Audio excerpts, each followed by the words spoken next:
Right, so for this one, again, I'm going to do it wet in wet. This is more of, I hate to say it, but probably our summer sky.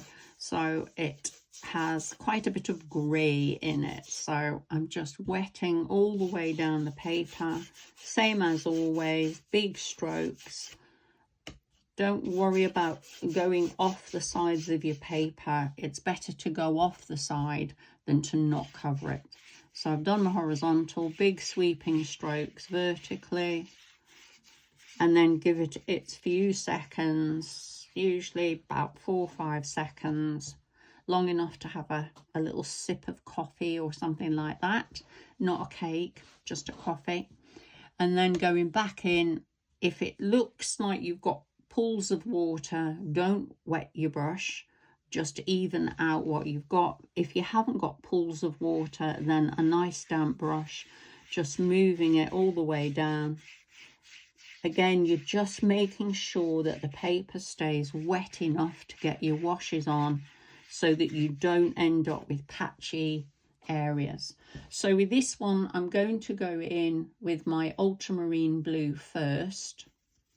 I have got a mix done, and I've made the grey. So the grey I've made is the Ultramarine Blue with a bit of burnt umber.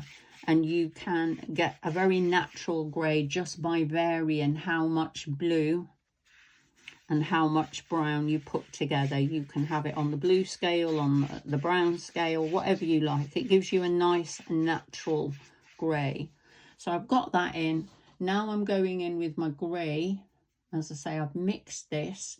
It is marginally, I can't sort of give you proportions. It is marginally thicker than the blue, because I want to create the impression that maybe there's quite a bit of cloud coming in. So I'm going to get my grey in. It's still very wet. You can see this, it's running, but it's not running drastically all over my paper. That is because this is slightly thicker than the blue, and of course the blue's already had some drying time whilst I've been nattering with you. So I'm just going to put these in. So we do get a lot of these sort of blue-grey skies, unless it's just where I am, I don't know. So I've washed my brush, I'm drying my brush out. I'm not wringing its neck, I'm just drying it out. There's a difference. And then I'm going to go above this grey, and just with my brush, again, I'm just going to pick out over the top.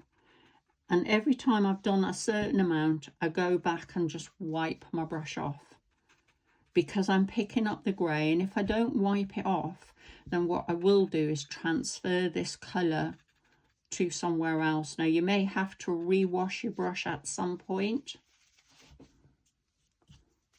Make sure you get it relatively dry so that you're not adding water onto drying paper, because that will create a whole new set of problems for you.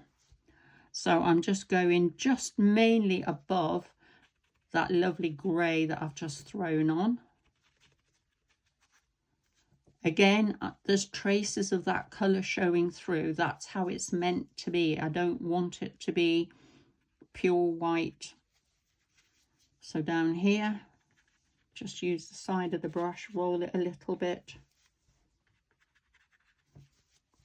So you do need to keep moving. There isn't much time to be thinking about it. This is drying out, so I'm going in with a slightly damper brush this time. And all I'm doing is picking out over the top.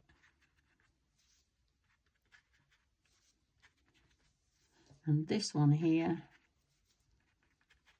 where it peters out. And this gives us the, what I would call, typical nearly sunny day skies that we seem to be having again at the moment. Again, this is something you can do with a damp tissue. Again, don't squish it up hard, keep it soft and bouncy, and just touch it. So all you want is to get that impression of the shadow, the grey cloud shadow left behind. So no, you don't need to be batting it down. It's ever such a light touch. And that's the best way I can explain it to you. So this is what I would call a Shropshire sky. Okay, folks, that's that for that one.